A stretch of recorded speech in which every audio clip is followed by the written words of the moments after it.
Hello, everybody. Dr. Rick Wallace dropping in on you. Hope everybody is having an unbelievable day. It has been a whirlwind of a month, the last 30 days for yours truly. But you know what? As I always say, I'm still standing, I'm still breathing, so I'm still in the fight.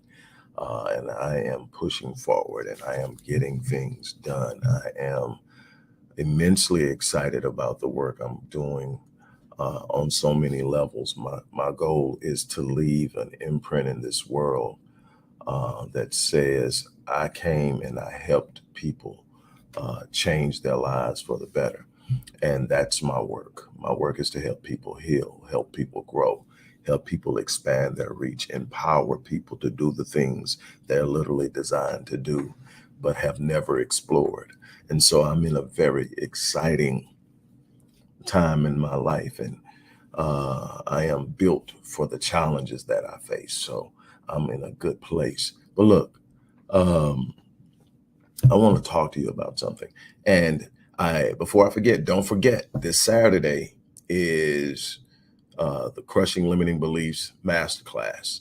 I'm not going to talk about it a whole lot today because we're on a different topic, but Crushing Limiting Beliefs Masterclass, please enroll. If you enroll, you are automatically going to be entered into a drawing where two people would win a $10,500 platinum package to work with yours truly for a year.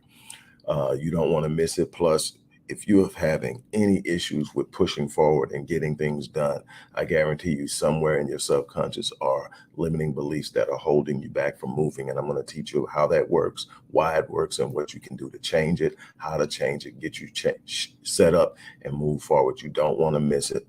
And again, even the 18 people or so that don't win, but I'm trying to keep it around 20. We have maybe five more openings. I see, I think another person signed up today. But look, whatever happens, get in there because two people are going to win that, and everybody else is going to be offered to have that same $10,500 package at 90% off that day during that class. So it's an opportunity to really get uh, some help in some areas you need in immediately, but also a chance to work with yours truly on an ongoing basis, one on one. And I tell you, I get things done. If you're invested, I'm invested. It will happen. On that note, I'm going to move on. Um, Let me ask you a simple question. Have you ever attempted to use an instrument to accomplish a task that it wasn't designed for, or you used an instrument or a tool that was designed for a task, but it was broken? And even if you got the task done, it took a whole lot of extra effort and energy. It wasn't efficient. It wasn't done exactly the way it needs to be done, using a shoe for a hammer, for example. Well, that frustration that you're seeing when you're attempting to use a broken tool to accomplish a task is the same thing that happens when you have emotional trauma or psychological trauma that you have not addressed and you have not healed. There's something broken on the inside on multiple levels, and emotionally, physiologically, mentally, and even spiritually there are inhibitors that are in place. Emotional and psychological trauma isn't just about having your feelings hurt or being in a situation where you see something terrible. It's about a changing of your physiology. It's about a changing of genetic makeup. It's about up-regulating certain genes and down-regulating certain genes. We call it epigenetics. We know a lot about epigenetics. We know now that epigenetically, that every time you experience a trauma, there's a tag that's attached to your DNA write-up. And what happens is this tag, in many instances, is washed away through meiosis. Meiosis is the cellular regeneration of your reproductive system. Mitosis is the cellular regeneration of the rest of your body cells. But meiosis is a process that is different in the reproductive system. So meiosis is the recreation of new cells. What the thing is when a male and a female come together and procreate, the ovum becomes 23 chromosomes from the male, 23 chromosomes from the female, making up the 46 chromosomes that we all have as humans. But in the passing of that, nature, God, the Almighty, the Most High, designed it to where a lot of the negative experiences that were literally genetically imprinted can be washed away. So a lot of genetic tags are washed away, but the most emphatic are not. We learned that by studying the Jews when we found out that uh, Jewish kids who weren't even alive during the Holocaust and had never been told completely and distinctly about certain atrocities were literally having dreams about being there. They literally had that passed down genetically. That was the first part of epigenetics. And I studied this when I was studying the transmission of multi-generational trauma in blacks. And so what I found out though is it's far deeper than that. That's on the front end. On the back end, every experience you have is having an epigenetic influence, whether positive or negative. People in good environments, positive environments, are literally going to be more healthy. People in negative environments are going to be less healthy. And what we find out is negative environments, negative experiences upregulate genes, upregulate cancer genes, upregulate other diseases, autoimmune diseases. These genes that are there are upregulated. Other genes that stop certain sicknesses from happening are downregulated, and an individual develops cancer. Individual develops lupus, and we can go on down the line. But it's directly associated with your environment, your what you're experiencing in life, and it's really distinctive in children. There are these things we call adverse childhood experiences, the better known as ACEs in our world. ACEs are anything that negatively impacts a child at a level that uh, it leaves an imprint. So we know that parents divorcing and separating is an ACE. We know that neglect and abuse is an ACE. We know that a parent who is addicted to a controlled substance or alcohol is an ACE. Um, Physical sexual abuse, and there are a number of others. And so every last one of those ACEs counts as a point. When you get 4 ACEs, you're 12 times more likely over the course of your life at some point to attempt suicide. You're 5 times more likely to develop ischemic heart disease, the number one killer in the world.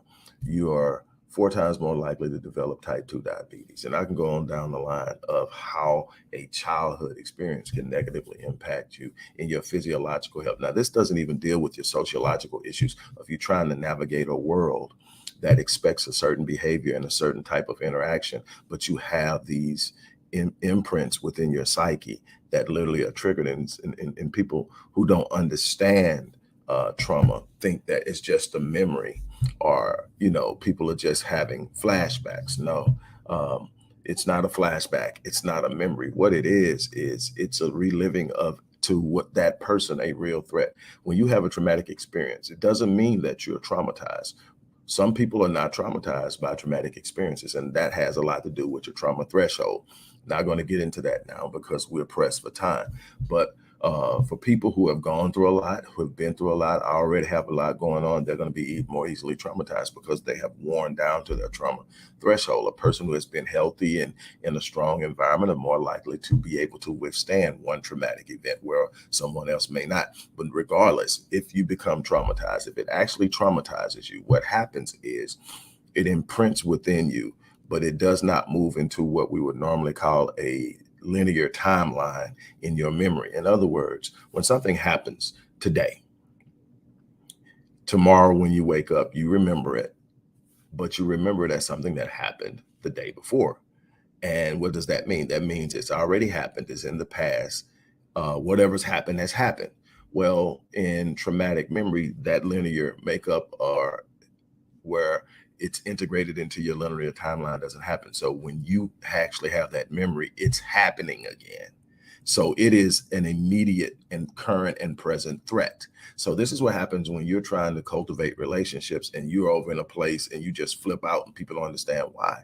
It's because you're not remembering, you're reliving. You're having the same smells, the same taste, the same physiological feelings. If you broke out into a sweat, then you're breaking out into a sweat now because you perceive it to be still a threat. There has to be work done and healing done as to go into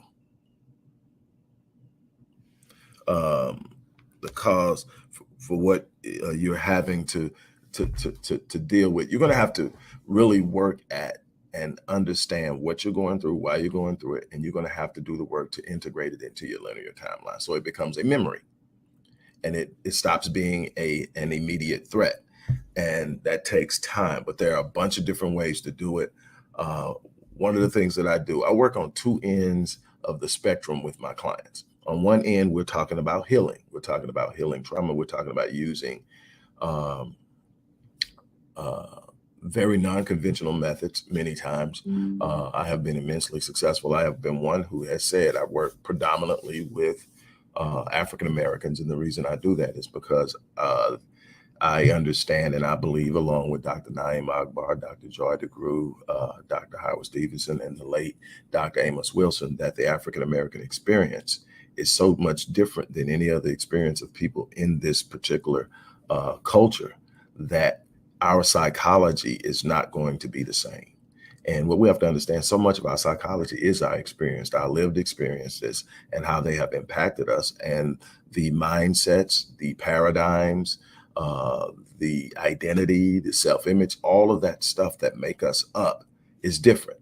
And so we have to literally deconstruct what the Eurocentric idea of psychology is and reconstruct it to fit the African American experience, which is even different than the African experience or any other experience in the diaspora.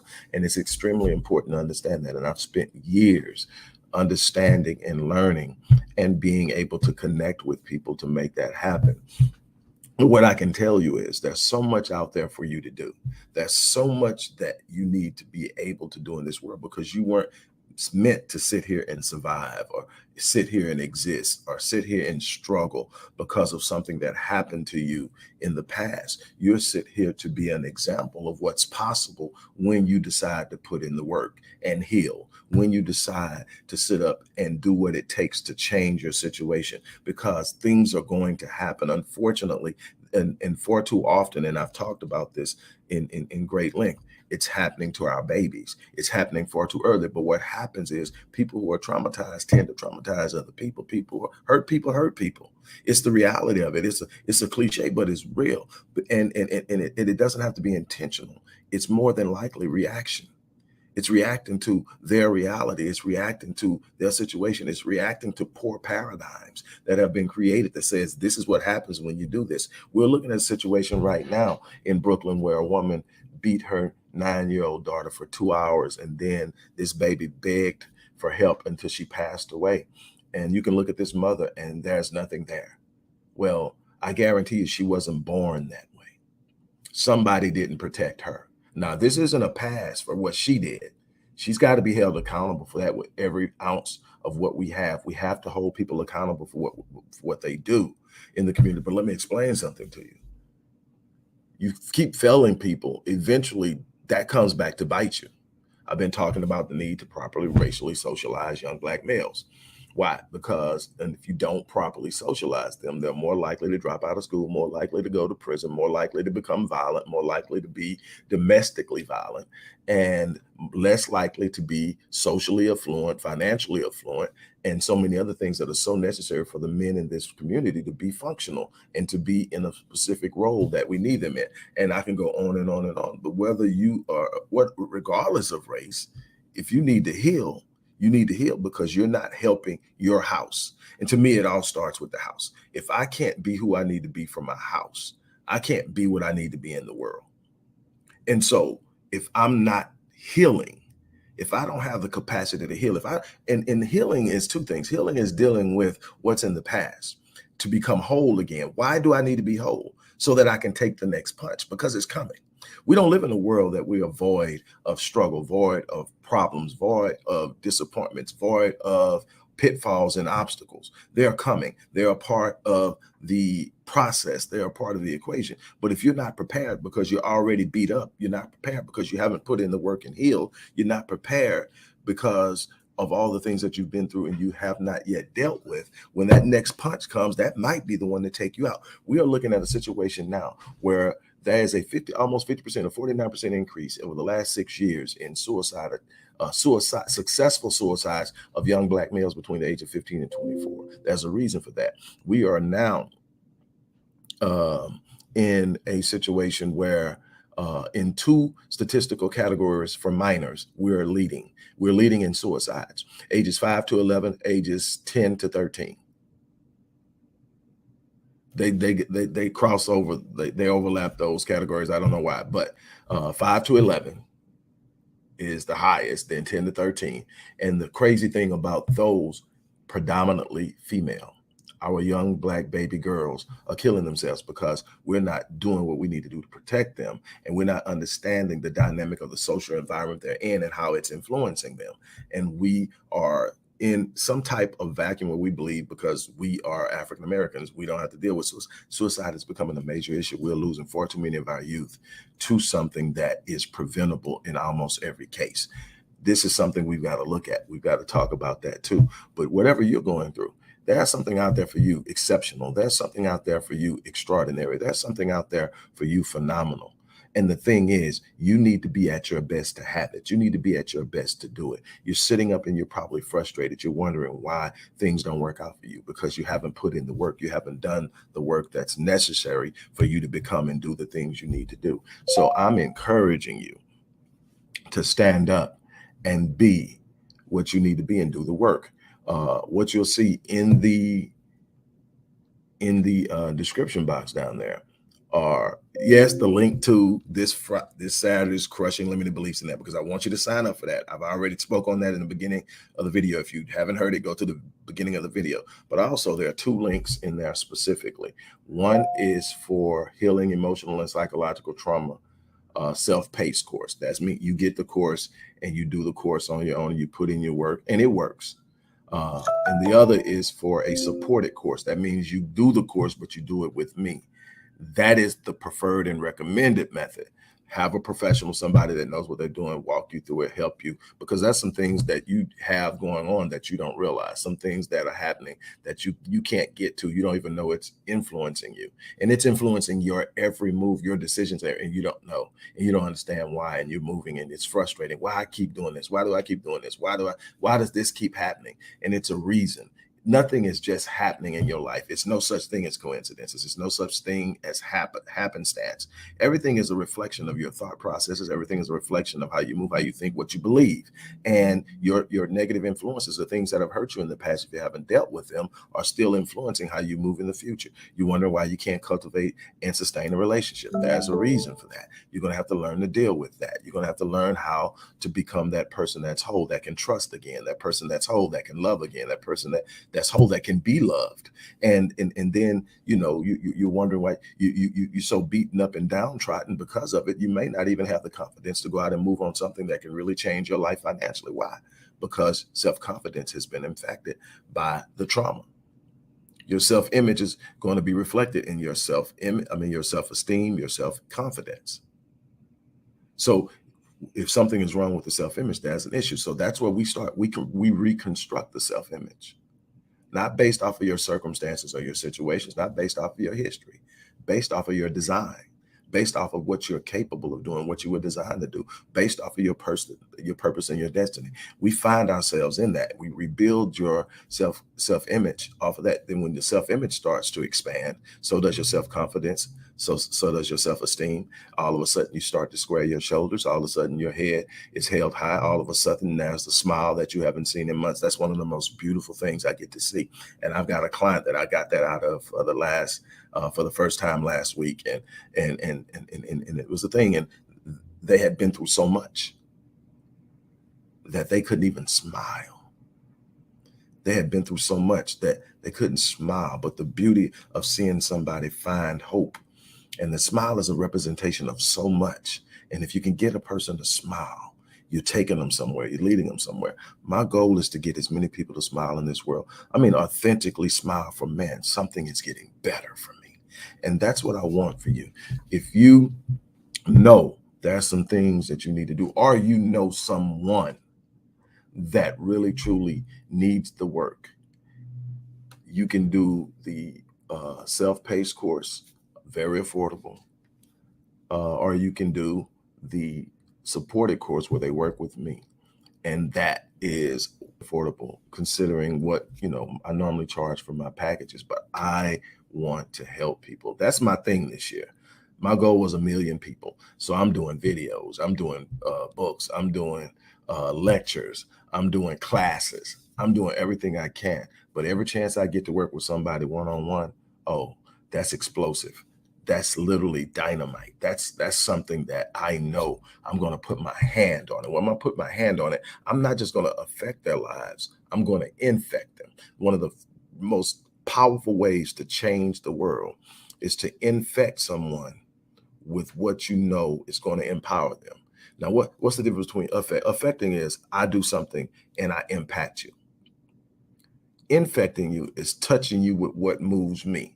It's literally being contagious with my faith, contagious with my joy, contagious with my confidence, contagious with my hope, contagious with the perseverance and the resilience. So that when I infect you, it doesn't just change you. You go out and now you're contagious and you start to infect people. And I'm changing lives of people I never met because I infected you with hope, infected you with passion, infected you with the belief that you can do something extraordinary. You can do something exceptional.